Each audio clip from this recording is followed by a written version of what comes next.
Hello friends, welcome to Nagpur Academy of Scholars. Today we are going to learn a first poem of class 10th textbook of English, that is a teenager's prayer. ये हमारे lower English की book में से है, तो आप देख सकते हैं टीनेजर्स प्रेयर क्या है। प्रेयर का मतलब प्रार्थना। तो ये आप पहले टीनेजर क्या होता है, एक एज ग्रुप है।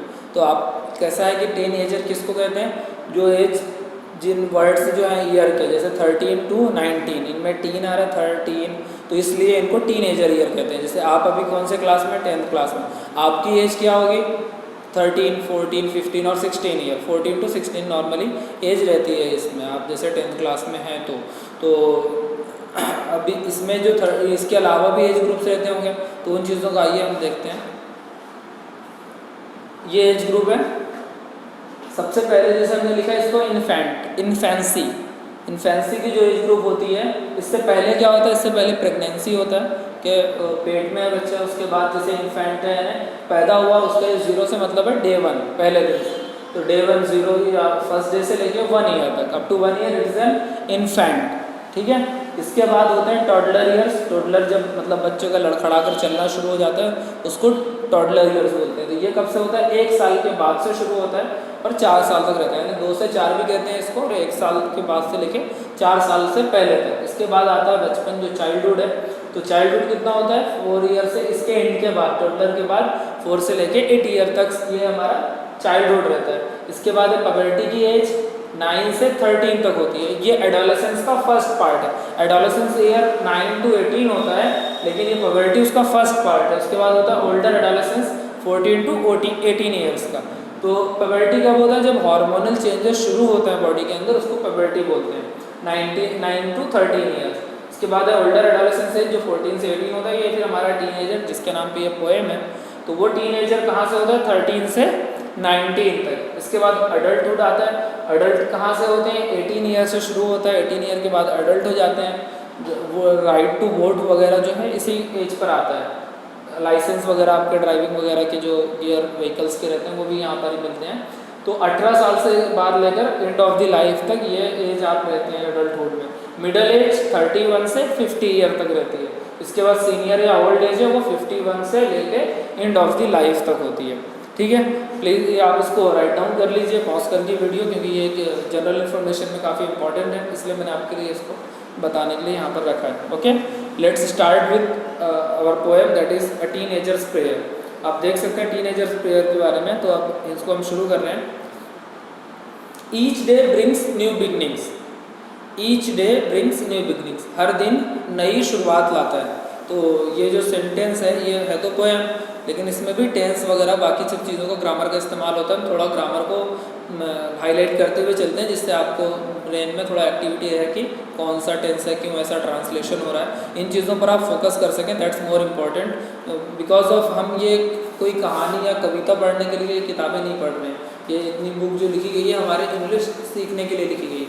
अगर आप इसको, ये देखिए आपका नाम क्या है बुक का, माई इंग्लिश कोर्स बुक, मतलब ये मेरी खुद की कोर्स बुक है, स्टूडेंट के लिए है ना। तो ये स्टूडेंट की खुद की बुक है, इसको स्टूडेंट्स खुद ही पढ़ सकते हैं, समझ सकते हैं, इतनी आपके अंदर एबिलिटी होनी चाहिए।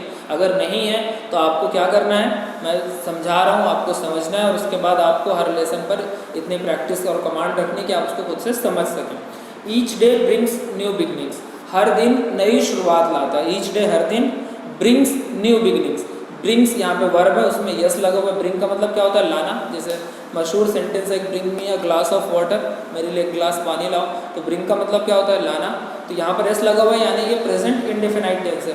पूरे टेंस में, पूरे इंग्लिश के अंदर वर्ब में यस सिर्फ और सिर्फ प्रेजेंट इंडेफिनाइट टेंस के अफर्मेटिव सेंटेंस में लगता है, जबकि subject third person singular number. आप ग्रामर को भी नज़र में रखते हुए चलें, मैं ज़्यादा उसमें नहीं जाऊँगा, लेकिन आप फोकस्ड करके रखें कि आपको ये चीज़ें समझ में आ रही है। तो इसकी वजह से ट्रांसलेशन कैसा हो जाता है, हर दिन नई शुरुआत लाता है। न्यू बिगिनिंग्स, बिगिनिंग्स का मतलब शुरुआत, न्यू आप जानते हैं, हर दिन नई शुरुआत लाता है।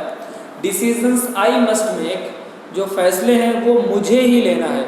Decisions I must make, must का मीनिंग क्या हो रहा है यहाँ पे, मस्ट एक ये मॉडल एक्सिलरी है, जिसका मीनिंग क्या होता है, मैंडेटरी या कंपलसरी से, कि मतलब आपके ऊपर ये लाजिम है, फिक्स है कि आपको ये करना ही करना है। आपको ही फैसला लेना पड़ेगा। डिसीजंस आई मस्ट मेक, फैसले मुझे ही लेना है। I am the only one two choose, मैं ही अकेला वो हूँ जो चुन सकता है, जो चुनेगा। The road that I will take, उस रास्ते को जिस पर मैं चलूँ। तो अब यहाँ पर कैसा है कि आप ही हैं, आपके ऊपर कोई फोर्सफुली आपसे कोई फैसला आपके ऊपर थोप नहीं सकता। अब आप अच्छे बनना चाहते हैं या बुरे बनना चाहते हैं, ये फैसला आप खुद ही कर सकते हैं। कोई दूसरा आपको बोल दे कि आप अच्छे बन जाओ तो आप अच्छे बन जाएंगे, ऐसा नहीं। जब तक वो फैसला आप खुद ना ले लें तब तक आप अच्छे नहीं बन सकते। जब तक आपको कोई बुरा कहने के लिए करे, ऑर्डर दे, खूब आपको उकसाए, लेकिन जब तक आप खुद उस चीज़ का फैसला नहीं करेंगे तब तक आप बुरे नहीं बन सकते। इसीलिए इन्होंने कहा है कि डिसीजंस आई मस्ट मेक, कि फैसला मुझे ही लेना है। I am the only one two choose, मैं ही हूँ वो जो चुनेगा रास्ता जिस पर मुझे चलना है। The road that I will take, जिस रास्ते पर मुझे जाना है वो चुनने वाला सिर्फ मैं ही हूँ। तो इसमें एक, अगर आप फिगर ऑफ स्पीच देखें तो डिसीजंस आई मस्ट मेक, तो डिसीजन पहले ले लिया उसने, फिर बाद में उस बात को कह रहा है आई मस्ट मेक, ये इन्वर्जन है। हम फिगर ऑफ स्पीच पर डिटेल में नहीं जाएंगे यहाँ पे, उसके लिए सेपरेट वीडियो बनाएंगे। तो आप सिर्फ इतना हाईलाइट कर लें कि इन्वर्जन फिगर ऑफ स्पीच है, डिसीजंस आई मस्ट मेक। आगे देखें, सेकंड स्टांजा पे चलते हैं। I can choose to take the road of life, I can choose to take the road of life, I can choose, इतने पर चले तो मैं चुन सकता हूँ। कैन किस लिए होता है? कैन भी मॉडल एक्सिलरी है। टोटल ऑक्सिलरी कितनी है? 24 में जो हमारे टेंस में इस्तेमाल होती हैं और जो कुछ मॉडल एक्सिलरीज होती हैं। तो जो मॉडल एक्सिलरीज हैं उनमें कैन आता है। कैन का किस लिए होता है? To express ability to do some work. तो यहाँ पर क्या है? आई कैन चूज, मैं चुन सकता हूँ, मेरे अंदर ये एबिलिटी है कि मैं चुन सकता हूँ। To take the road of life, जिंदगी के रास्ते को, that leads to great success, जो मुझे बड़ी कामयाबी की तरफ ले जाए। मैं ज़िंदगी के रास्ते को चुन सकता हूँ जो मुझे बड़ी कामयाबी की तरफ ले जाए। और travel down the dark and road, या मुझे लुढ़का दे या ले जा ले डार्क एंड रोड, यानी अंधेरे के रास्ते पर। अंधेरा, यहाँ डार्क एंड का मीनिंग तो अंधेरा होता है, लेकिन यहाँ पर क्या है? शैतान के रास्ते पर, बुरे रास्ते पर, ख़राब रास्ते पर, बर्बादी वाले रास्ते पर मुझे ले जा सकती है। जो रास्ता मैं चुनूंगा वही ये फैसला करेगा। और travel down the dark and road, या मुझे लुढ़का दे बर्बादी के रास्ते पर, बुराई के रास्ते पर। That leads to great distress, जो मुझे बड़े दुख की तरफ ले जाए। लीड्स का मतलब क्या होता है? लीड करना, नेतृत्व करना, किसी को किसी तरफ ले जाना, है ना। जैसे नेता होता है, उसकी अगुवाई में लोग जाते हैं, पीछे जाते हैं ना, तो वो लीड करना होता है। तो ये जो रास्ता जो हम चुन लेंगे वो रास्ता हमें ले जाएगा। जैसे रास्ता आपने अच्छा को चुना है तो आप अच्छे रास्ते पर जाके ऊंची पोजीशन पर पहुंचेंगे। अगर आपने गलत रास्ता चुन लिया तो आपको गलत जगह पर लेकर चला जाएगा। तो ये आपको चुनना है। और यू कैन चूज, जैसे इसने कहा I can choose to take the road of life, मैं चुन सकता हूँ जिंदगी का रास्ता जो मुझे बड़ी कामयाबी की तरफ ले जाए, या फिर वो मुझे ले जाए किस तरफ? बर्बादी की तरफ। और उसके वजह से मुझे क्या मिले? बड़ा दुख मिलेगा। That leads to great distress, distress का मतलब क्या होता है? बड़ा दुख, बड़ा सदमा लग जाए, बड़ी तकलीफ जो आपको हो, बड़ा जो दुख है वो आप वहाँ पर ये ले जा सकते हैं अगर गलत रास्ता आपने चुन लिया। तो ये दूसरा स्टांजा हो गया। इसमें जैसे आप देख रहे हैं, I can choose to take the road of life, तो रोड ऑफ लाइफ बना दिया। ऐसा कोई रोड तो नहीं होता लाइफ का कि ये रास्ता लाइफ का है, यहाँ 5 किलोमीटर में ये आएगा, ऐसा तो कुछ नहीं है। तो यहाँ पे अगर किसी को इस तरह से बना दें तो इसको मेटाफर कहते हैं। मेटाफर क्या है हमारे लिए? एक फिगर ऑफ स्पीच है, डिटेल हम बाद में देखेंगे उसके लिए। और दूसरा इसमें फिगर ऑफ स्पीच है एलिट्रेशन, और travel down the dark and road, ये एलिट्रेशन है। हम थर्ड स्टांजा पे चलते हैं, समझ में आ गया होगा आपको ये दोनों stanza. Please open up my eyes, कृपया या मेरी गुजारिश है कि मेरी आंखों को खोल दें। अब कौन खोलें ये तो हमने बताया नहीं। Please open up my eyes, मेरी आंखों को खोल दें, मेरी गुजारिश है। डियर लॉर्ड, मेरे लॉर्ड, लॉर्ड किसको कहते हैं? गॉड को, खुदा को। ऐसे जो वर्ड लॉर्ड जो है ना, इंग्लिश वर्ड है, इन्हीं के लिए जो ऐसे लॉर्ड इस्तेमाल करते हैं, ठीक है। Please open up my eyes dear lord, मेरे लॉर्ड मेरे आंखों को खोल दें। That I might clearly see, कि मैं साफ देख सकूं, ठीक है। Help me stand for what is right, मेरी मदद करें। Help me stand for what is right, help me stand, मेरी मदद करें खड़े रहने पर उसके लिए जो सही हो। Help me stand for what is right, मेरी मदद करें उस चीज़ के लिए खड़े रहने को जो सही हो।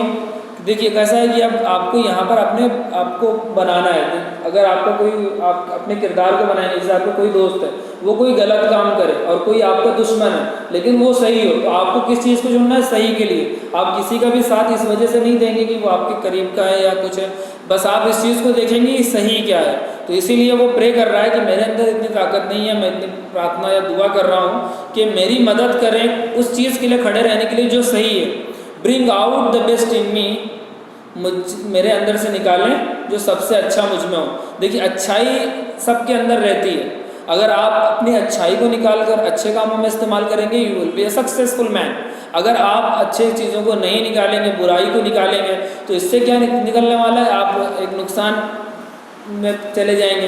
तो आप अपने आप से वर्स्ट को नहीं निकालेंगे, मतलब जो बुरी चीज़ है उस चीज़ को निकाल कर आप काम नहीं करेंगे। आप अपने अंदर में अच्छाई जो है उसको सामने लाकर काम करेंगे। आप अच्छा, सबसे अच्छा जो आपके अंदर है, ब्रिंग का मतलब होता है लाना, लेकिन ब्रिंग आउट है यहाँ पर, तो ब्रिंग आउट का मतलब होता है निकालना। ये प्रे कर रहा है लॉर्ड से, bring out the best in me, जो मुझ में सबसे अच्छा है उसको बाहर निकालें, उसके हिसाब से मैं काम करूँ और सब चीज़ें अच्छे से करूँ। ये स्टांजा हो गया। इसमें पहली लाइन जो है, please open up my eyes dear lord, मेरी आंखों को खोल दें, बाद में डियर लॉर्ड की तरफ गया। तो ये क्या है, वो एपिस्ट्रोफे बोलते हैं इसको, कि मतलब पीछे पहले कोई बात कह दी, कोई ऑर्डर दे दिया और फिर बाद में उसकी तरफ पॉइंट किया है, तो इसको बोलते हैं एपिस्ट्रोफे। तो ये हमारे लिए क्या है, एक फिगर ऑफ स्पीच है। अब हम फोर्थ स्टांजा में चलते हैं। Help lord to just say no, मेरी मदद करो lord to just say no, कि मैं सीधा ना कह दूँ। When temptation comes my way, जब बुरे ख्याल या बुरी बातें मेरी तरफ आएँ तो मैं उनको सीधा ना कह दूँ। मेरे रास्ते बनाए तो मैं सीधा ना कर दूँ। जैसे अब आपके दोस्त हैं, तो अब आपके दोस्त कोई बुरा काम करने जा रहे हैं स्कूल के अंदर, किसी का टिफ़िन चुराना है, किसी की किताबें चुराना है, तो अब आप क्या उनके साथ जाएंगे? नहीं, उनके साथ आप नहीं जाएंगे, आप सीधा उनको मना करेंगे। आपको ये मना करने की ताकत कभी नहीं होती कि कभी आपके जो दोस्त हैं वो आप पर हावी हैं, तो आप इस चीज़ का असर नहीं लेंगे, आप उनके वजह से गलत काम नहीं करेंगे, आप उनको सीधा मना करने की ताकत रखेंगे। इसी के लिए वो प्रे कर रहा है कि हेल्प मेरी करें, help lord to just say no, कि मुझे सीधा ना कहने की ताकत दें, मेरी मदद करें इस चीज़ में कि मैं सीधा ना कह दूँ। When temptations comes my way, जब बुरी बातें या बुरा ख्याल मेरे दिमाग में या मेरे सामने आए तो मैं उनको सीधा मना कर दूँ। That I might keep my body clean, कि मैं अपने आप को साफ़ सुथरा रख सकूं, and fit for life each day, और मैं ज़िंदगी की हर दिन के लिए तंदुरुस्त रह सकूं, तवाना रह सकूं। When my teenage years are over, जब मेरे टीन एज ईयर्स पूरे हो जाएं, जो मेरी ये टीन एज उम्र है, जो हमारी जो उम्र है, जैसे आप अभी 10th क्लास में जो है, तो अभी 12th तक जाएंगे तो सब आप टीन एज में ही रहेंगे। उसके बाद जब आप ये टीन एज को गुजार चुकेंगे और आप इस तरीके से गुजार चुकेंगे कि आप ही अच्छी चीज़ों के फैसले लेंगे, बुरे रास्तों से नहीं जाएंगे, सक्सेस वाला रास्ता चुनेंगे और बुरी चीज़ों से बचेंगे। जो आपके पास टेम्पटेशन आएगा आप उनको सीधा मना कर देंगे, जो बुरे ख्याल आएंगे आप सीधा उसको मना कर देंगे, तो आप क्या होने वाले हैं? When my teenage years are over, जब आपके ये दिन गुजर जाएंगे टीनेजर्स वाले, तो ये कह रहे हैं जे मोरसे, जिन्होंने पोएम लिखी है, कि जब मेरे टीन एज के साल गुजर जाएंगे, ख़त्म हो जाएंगे, आई नो, मैं जानता हूँ, दैट आई विल सी, कि मैं देखूँगा, that life is levied is very best, की जो ज़िंदगी मैंने गुजारी, इज़ वेरी बेस्ट, वो सबसे अच्छी है, विथ यू, तुम्हारे साथ, वॉकिंग नेक्स्ट टू मी, जो मेरे तुम साथ चले या मेरे तुम आगे आगे चले, मैं तुम्हारा बातों को मानते हुए तुम्हारे पीछे पीछे चला, तो इसके वजह से मैं बहुत खुश हूँ कि मैंने जो ज़िंदगी गुजारी वो सबसे अच्छी ज़िंदगी है। This is all about this poem. आपको क्या करना है, इसके क्वेश्चन आंसर्स को आप सॉल्व कीजिए। जो वर्ड्स आपको इसमें ना समझ में आए, मैंने कोशिश की है समझाने की, आप उनको, अगर आपको ना समझ में आए तो आप मुझसे पूछ सकते हैं, ठीक है। आप कोशिश करें कि इसके क्वेश्चन आंसर्स को सॉल्व करें और इस पर फिर से इस पोएम को पढ़ें और समझने की कोशिश करें। Thank you very much. We will meet in the next video.